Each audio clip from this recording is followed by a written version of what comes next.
Good morning. I'm going to make another video here.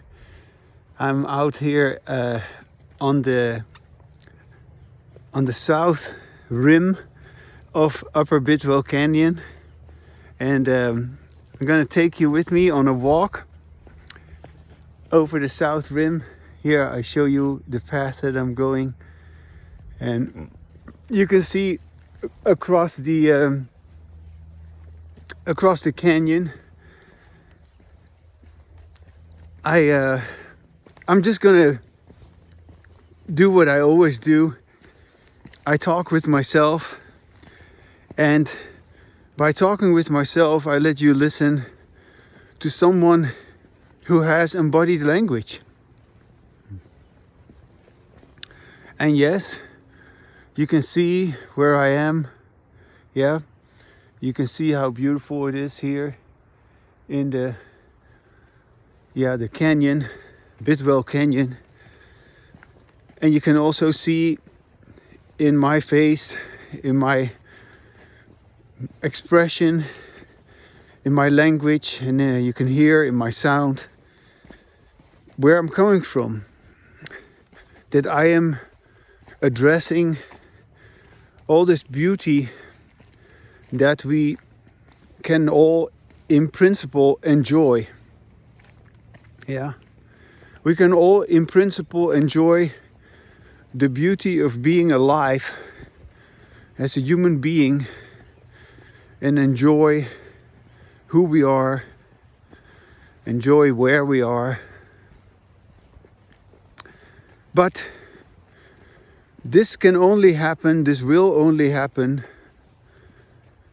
if we have the language that makes that possible. Here, look with me across the canyon here. So much space to enjoy, space to feel free. And we need space to feel free. Yeah? And that space is created by our language. The language that creates space, that is embodied language. And I have that embodied language. And you don't. You are stuck with your disembodied language. You're unknowingly stuck with your language. You don't even realize that you're stuck with your language. And you are unwilling to admit that it is true what I say, that you are stuck with your language. Yeah, and you are stubbornly continuing with your disembodied language in which you do not listen to yourself and in which you believe yourself to be all kinds of things which you're not. I cannot fly. I don't believe that I'm capable of flying here. Do you see where I am? If I believe that I'm flying, and I don't know, I've walked down there, but I cannot get from here to there flying. No, I don't have wings, and I have to be careful when I walk here, yeah, on this path, because I don't want to crash down. Yeah, you see what I'm saying? I have to be realistic. And in the same way, if my language doesn't reflect my reality, yeah, this is my reality. I'm right here in this beautiful place, yeah. If my language doesn't reflect my reality, my language literally throws me off the cliff here. Yeah? And my language makes me believe that I can fly or something like that with my belief. Yeah? Because my nonsensical belief is just as stupid as it would be for me to say, oh, I can just fly down there. I can just go down there. No, I can't. Yeah, I cannot fly across from here And yeah, of course you can make stupid arguments like you can put on a wingsuit or something like that, or you can put on a parachute or a hang glider, and that's all well and good, but I'm not talking about that, okay? I'm just talking about your stupid belief, which is maintained by your disembodied language, in which you adhere to the assumption that there is language inside of you. And there is no language inside of you. There never was. There's never going to be. And yeah, it's just a metaphor, basically, that there is language inside of you. That you have thoughts, that you have opinions, that you have a memory. All of that is a reference to inner language, which does not exist. There's only what you say, what you can hear, and there is what you write and what you read. And then there is, of course, your neurobiology. Yeah, that's the stuff that is happening inside of you, your neurobiology, which mediates all that. Yeah, I couldn't say what I say if my brains weren't working properly. But there's no language inside of me. Never was and never will be. There's no pictures inside of my head, as we say. That's just a metaphor. Yeah? And language inside of me, inner language, is just a metaphor for, yeah, what we say. Yeah? When I say, I think, I'm actually using a metaphor to let you know that I'm talking about something. Yeah? Why? Why am I referring to thinking? You're saying something. That's what we should be talking about. We should be talking about what we're saying. And unless we're going to be talking about what we're saying, we're not going to figure things out. And we haven't figured things out in terms of how human beings can get along. We haven't figured things out in terms of how human beings can go beyond their superstitious beliefs, because we keep referring to inner language which doesn't exist. Yeah, we keep distracting ourselves and each other to this false notion of inner language, which has never occurred. There's only this way of talking. There's only what was written and what was read, and there's only what was said and what was heard. And even then, as we all know, a lot of what was said wasn't heard, of course. Yeah, and a lot of what was written wasn't read. We all know that. Yeah, so there is a lot of catching up to do once we begin to have embodied language. So here it is. I'm having embodied language. Yeah, I'm here. And you are here with me, okay?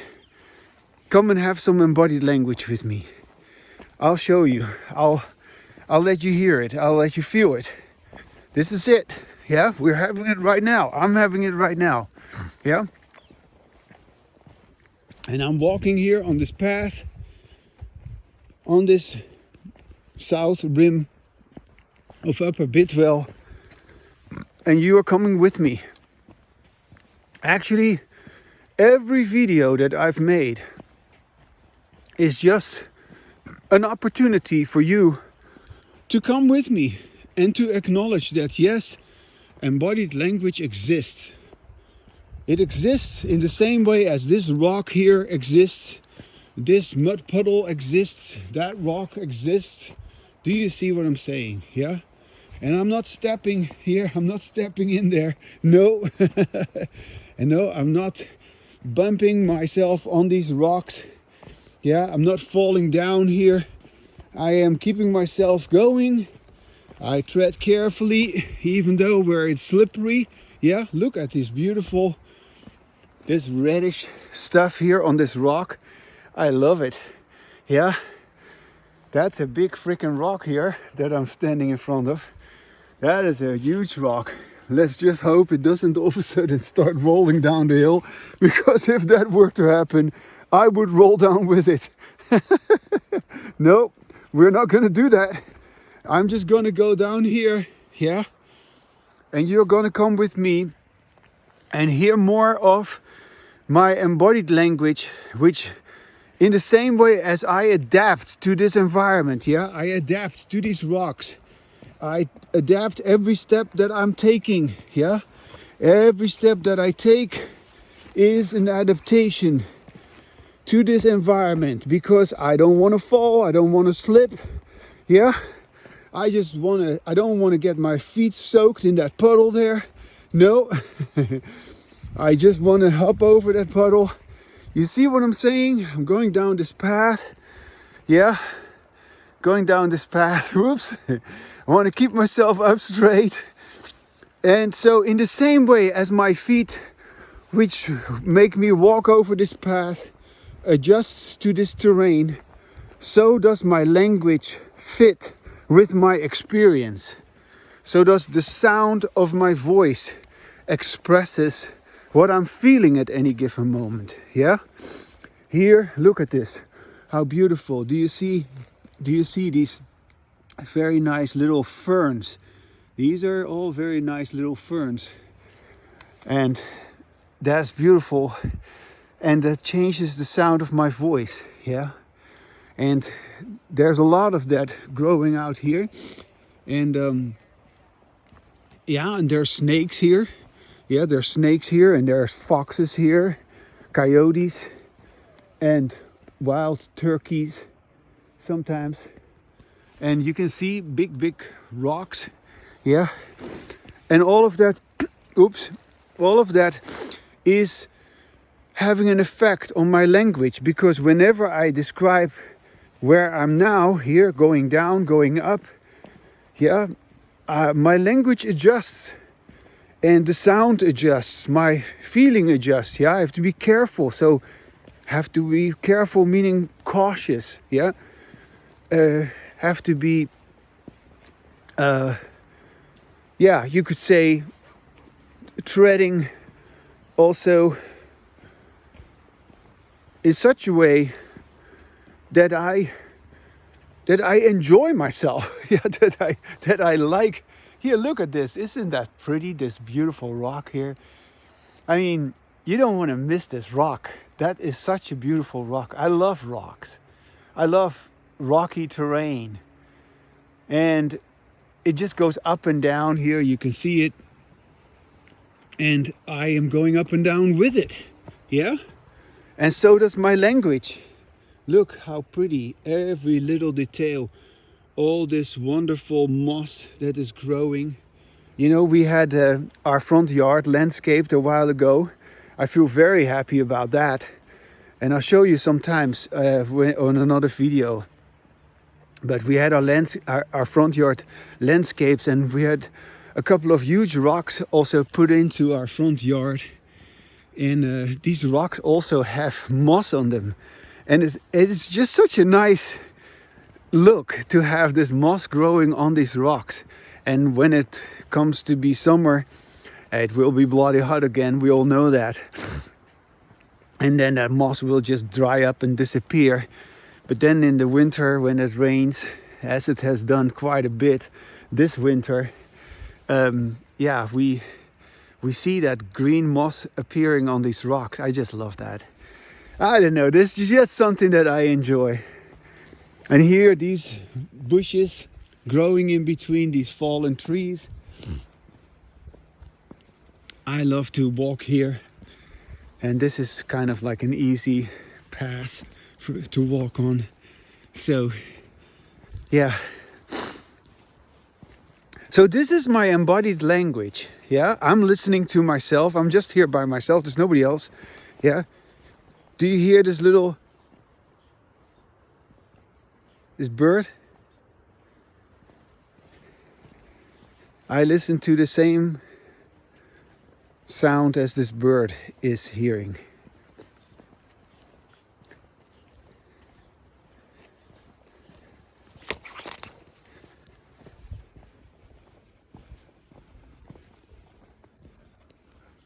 More green mossy rocks. Isn't that nice? Wow. And the sun is coming through, And I feel so happy about that because it is still very, very cold. It is actually freezing at the moment. But once you're walking in the sun, you feel the warm rays of the sun. And I just also like that feeling too, that I'm getting a little warmer because I'm walking. And so I also experience this change of my own temperature while I'm walking, but my hands are cold because I have to hold my phone in my hand. And I of course did not bring my gloves. I should have, but I didn't. That's okay. I'll manage. I'll survive. Look at this. This is a nice see-through here. And you can see in the distance the rocks of the North Rim. And in a little while we have more of an overview of the canyon. Because here I'm still walking between the bushes and the forest.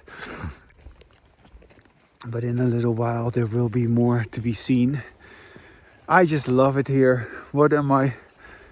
A fortunate person that I have come to this place. You know, there was a time when I studied psychology and I was going for my PhD, and I withdrew from that PhD program in utter frustration and in utter, you could say, disillusionment about the state of psychology, because nobody was interested in embodied language. And that was my whole reason why I studied psychology. That was the whole reason why I went into the field.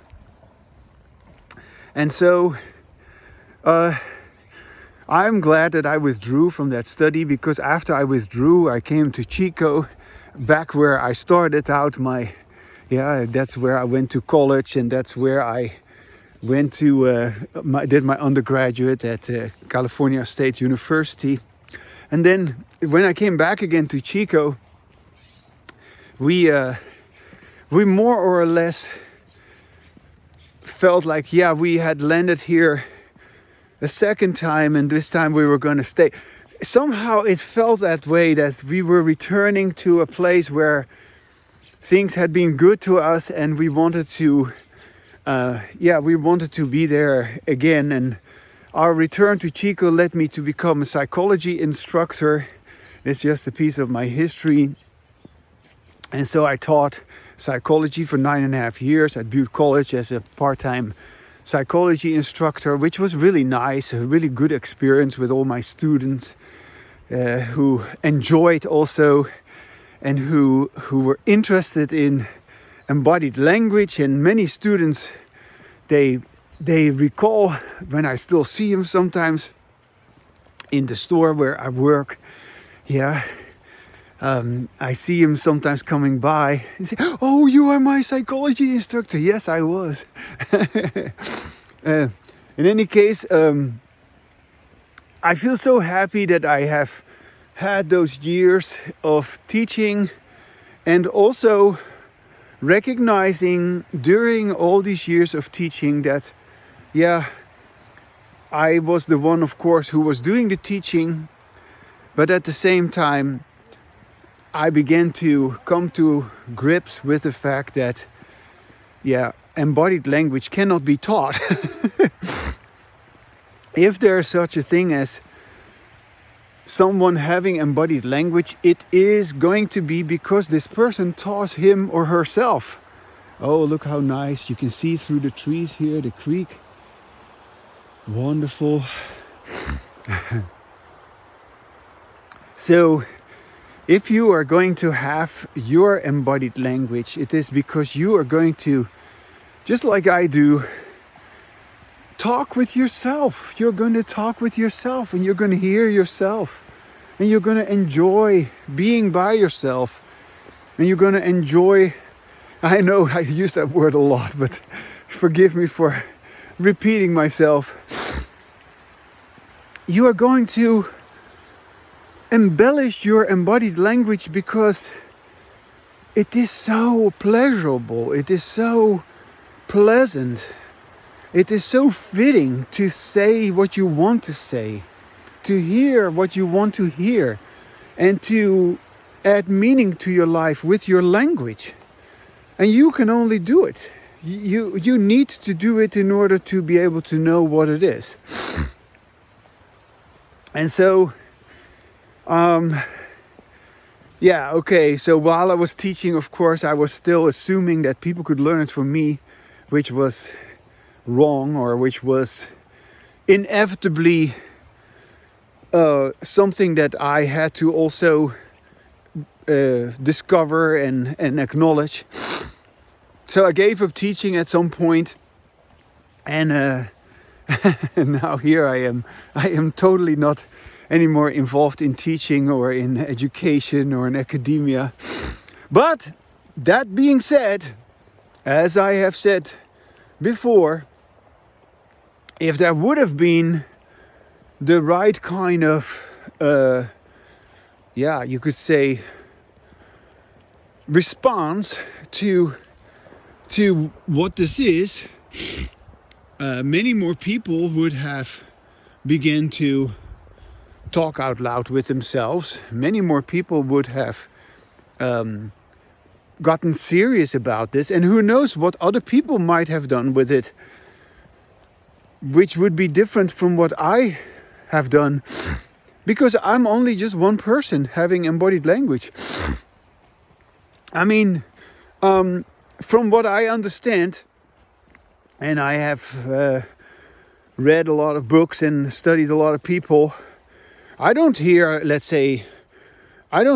Sigmund Freud having embodied language, or I don't even hear, what's his name, B.F. Skinner, he doesn't have embodied language, or I don't know, or any of the other hotshots, Jordan Peterson, or, you know, all of these people who do a lot of talking, Joe Rogan, or Tucker Carlson, or whatever the names are, you know, people who are in the media and who a lot of people listen to. I don't hear anybody having embodied language. No, they don't know about it, so they don't talk about it. You would only talk about it if you know about it. If you know about it, you would do nothing else but want to talk about it, of course, because this is the most important thing in life. If you don't do this, if you don't have this, if you don't know this, you're missing out on the most important part of your life, which is your own language. The language of the individual, the language of your freedom, the language of you being good to yourself. And that is what embodied language is. So, in absence of that language, you are experiencing all the problems that you're having, all the worries, all the stresses, all the anxieties.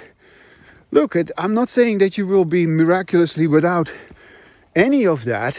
Yeah, I mean, you will still experience stress and frustration occasionally. But these are just very brief moments where you just notice how you are affected by the environment, and then you adjust again, just like I'm walking on this path. You adjust your steps to the environment, and nothing else is needed. There's no decision making involved in how I adjust to this environment. Yeah, you just do it. Yeah, you just, here, this is a rock and I can step on it. And actually, it feels quite nice to feel a rock underneath your foot. It's almost like a massage that goes through the soles of my, I don't have heavy boots on. I have light the sneakers on. And so, I don't have any problem stepping on uneven terrain, because it feels as if that is good for my feet, to have a little massage by uneven terrain. Yeah. And shortly after this winter, I will, maybe pretty soon already, I'll be jogging here again, you know. I look forward to that, to jog here again. I haven't done that for a while, but I'm going to do that again. And then I don't take my phone with me to record my conversation. But today is a special occasion Look at the moss on these rocks, isn't that delicious? And these ferns on the rocks, so pretty, these little miniature landscapes. It is so pretty, so precious. And I am here to enjoy it. I am here to take it all in and to experience how fortunate I am that I am exposed to all this. And so here's another aspect of embodied language. It will bring you to that which you enjoy. It will guide you to that. It will keep you focused on that which matters to you, on that which is preferable to you. It really does. And it reveals everything that is good for you. And there's just no end to how much you can continue to have more or not more. It is not a quantitative thing, it is more a qualitative thing. Your language just keeps verbalizing the beauty that surrounds you, the beauty of who you are, the beauty of nature. Yeah, because you are nature, we are part of nature. And so your naturalness will be expressed effortlessly in your language. And you are in awe of everything you say. It is just such a magnificent experience and such a magnificent way of life, because it is a way of life to acquire your embodied language and to continue with your embodied language. I call it my language enlightenment. Yeah, this is my language enlightenment, that I can continue to be on this path. Oh, it is so wonderful. As you can tell, I'm walking quite a bit here in the shade, which is rather cold, and my hands are kind of frozen from holding my phone. But pretty soon we will be more in the sun again, and that's where I will warm up. But it's not too bad. Isn't that nice? Also, you see across the canyon these wonderful rocky cliffs. Yeah, I just love that side. It's so pretty.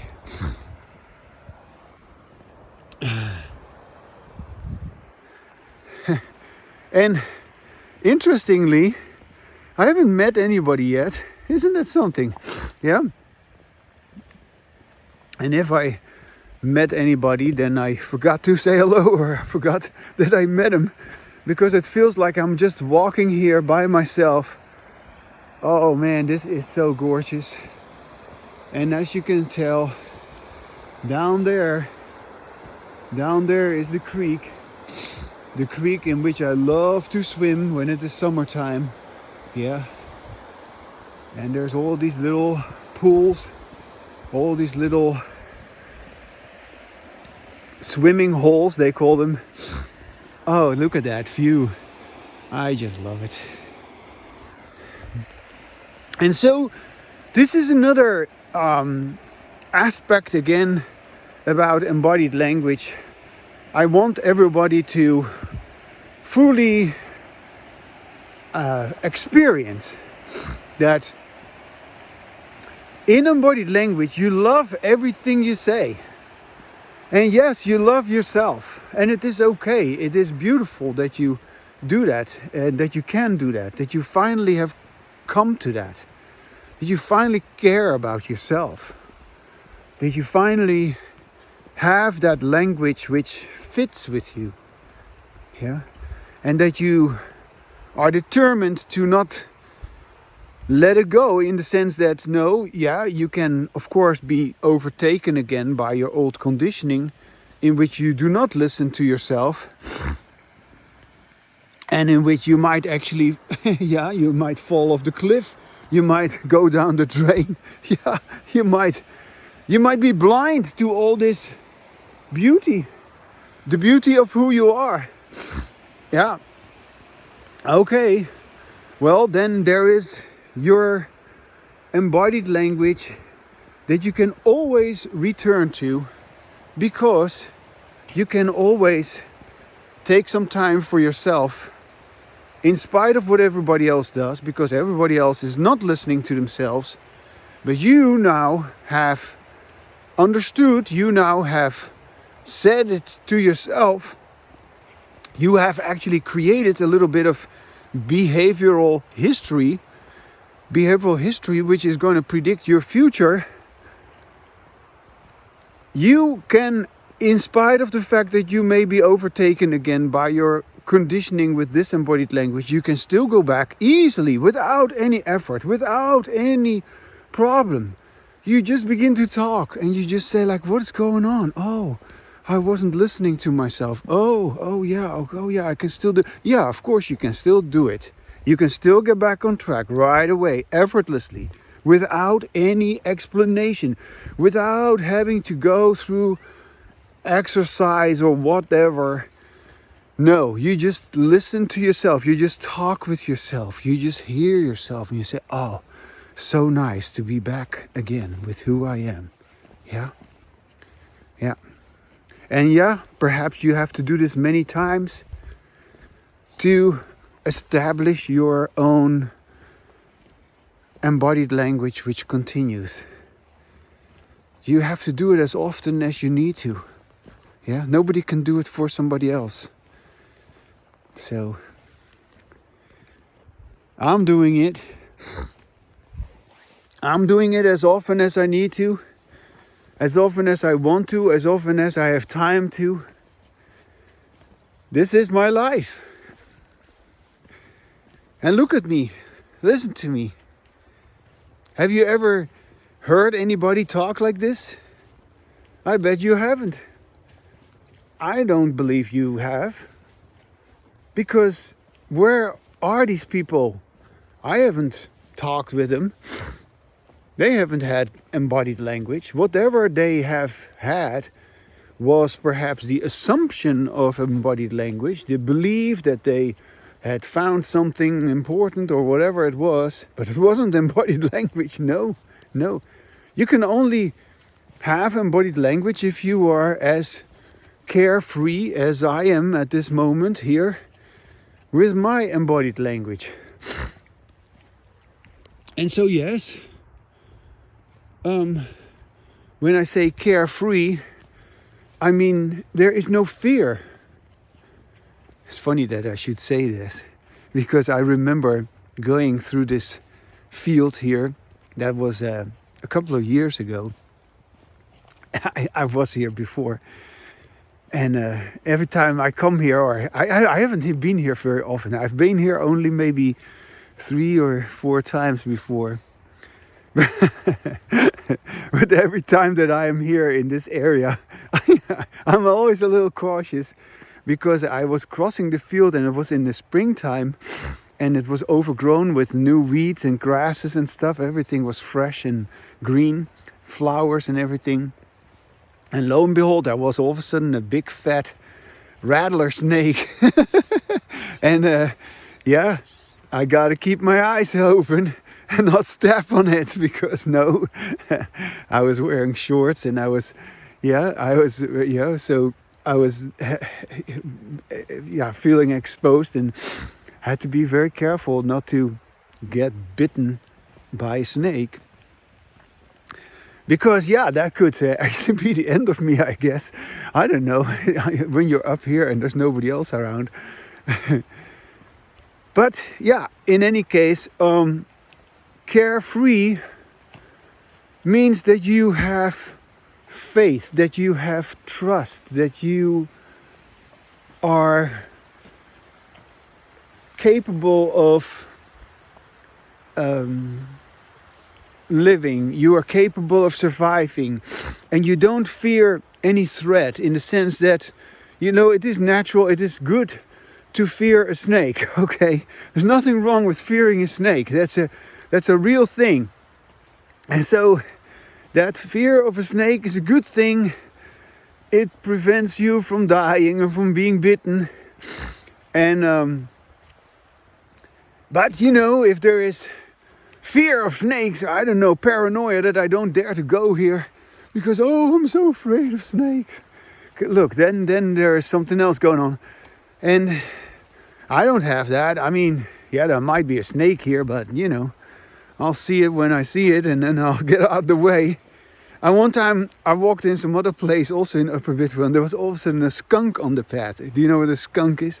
A skunk is a stink animal that can spray terrible stinky stuff around. And the skunk, he was standing there, or I guess it was a he, I don't know.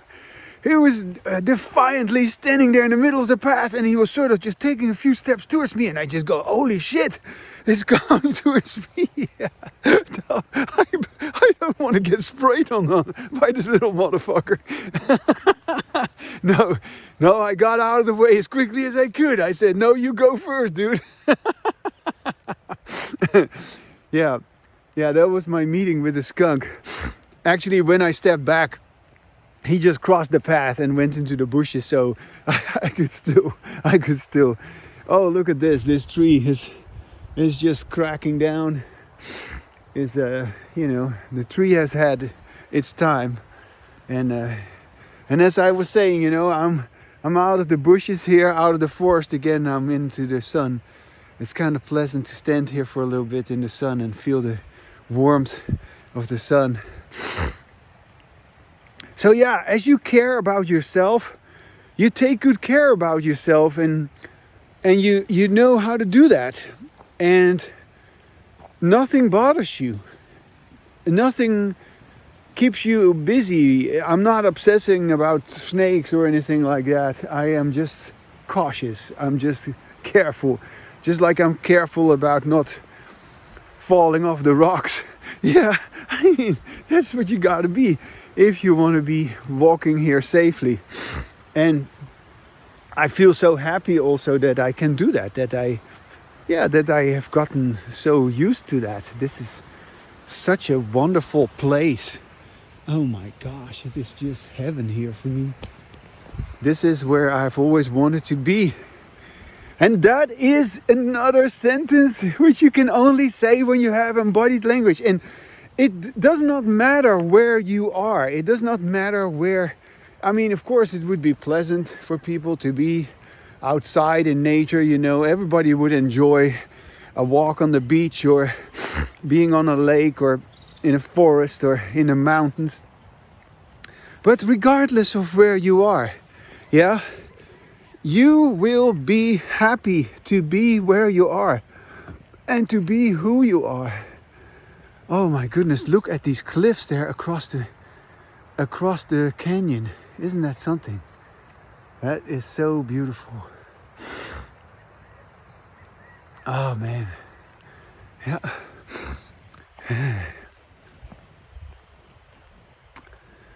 Yeah, here we are hitting the big basalt rocks of Upper Bidwell. And here I'll take you for a little look here to this piece, because this is a place where I go and swim regularly in the summer. It's my favorite spot. Oh man, isn't that beautiful? Here it is. This is my canyon. I kind of feel like it is my canyon. It is something that I feel I belong to, you know. Yeah. I love these big rocks. And I love myself being here. And that's what you would do too if you have your embodied language. And your language will guide you to it, and your language will express it.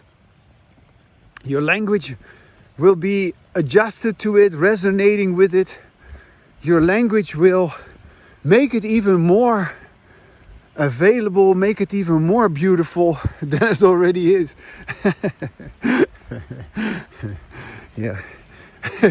And that's so different when you have disembodied language. Everything gets worse. Everything gets worse than it really is. Oh my goodness. Yeah, our disembodied language, in which we do not listen to ourselves while we speak, is such an unfortunate thing.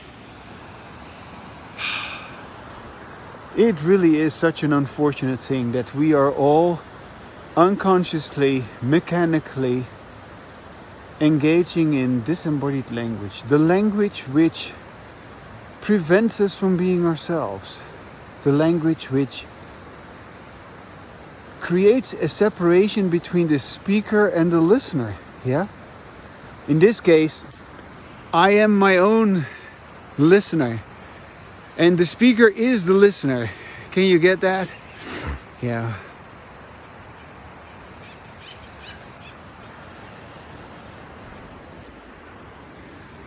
Yeah, and in disembodied language, the speaker and the listener are separated, and consequently, yeah, it's very difficult to listen to a speaker who doesn't listen to himself, a speaker who doesn't listen to herself. And yeah, all kinds of things that have been said are having a different explanation with disembodied language or with embodied language. And so, I saw a beautiful hawk flying around. You can see him sitting in the tree there. Do you see it in the distance? I'm walking towards it. He's sitting there on top of that branch. Do you see him? It is a beautiful, he's wiggling his tail. And yeah, I continue my path. He's probably gonna fly away when I get closer, but that's okay, I mean, they know that people come here sometimes and then they fly away. That's okay. I like to have a look at it up close. Yeah, that's a beautiful hawk. Wow.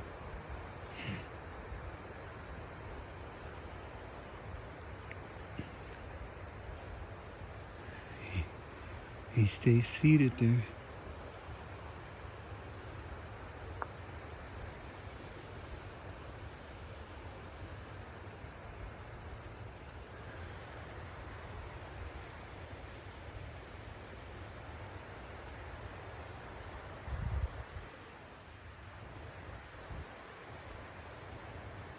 I see it.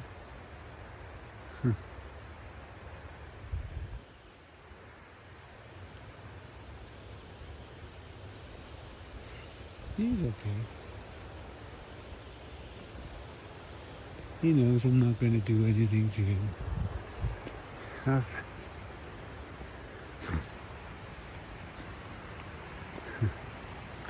Do you hear how I all of a sudden speak very quietly?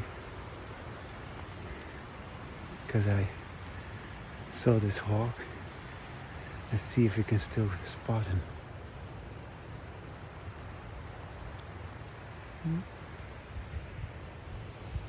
I believe he is gone.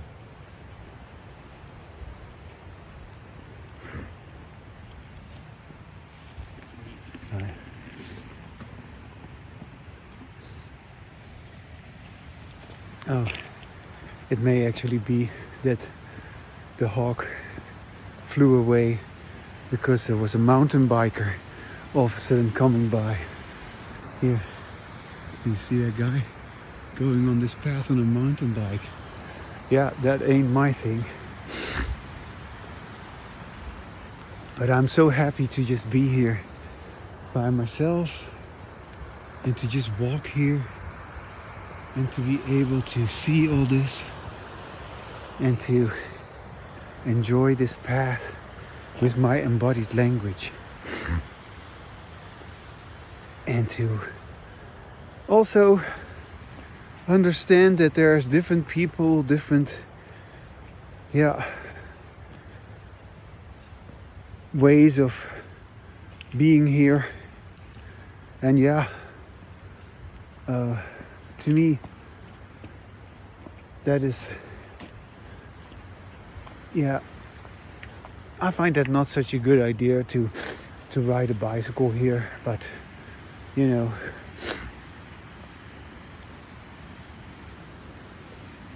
I don't know.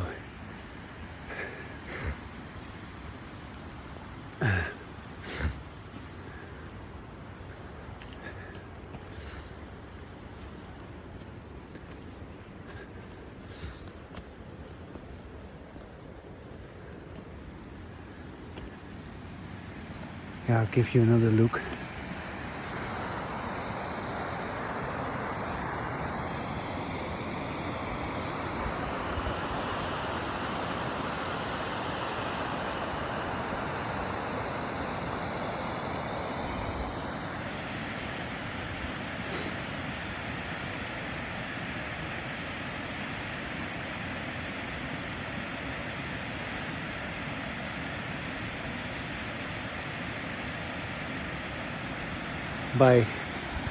By going here, going to this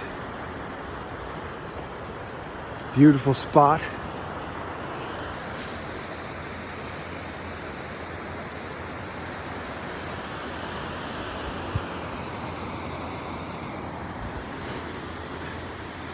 I'm taking you with me, hopefully, into embodied language.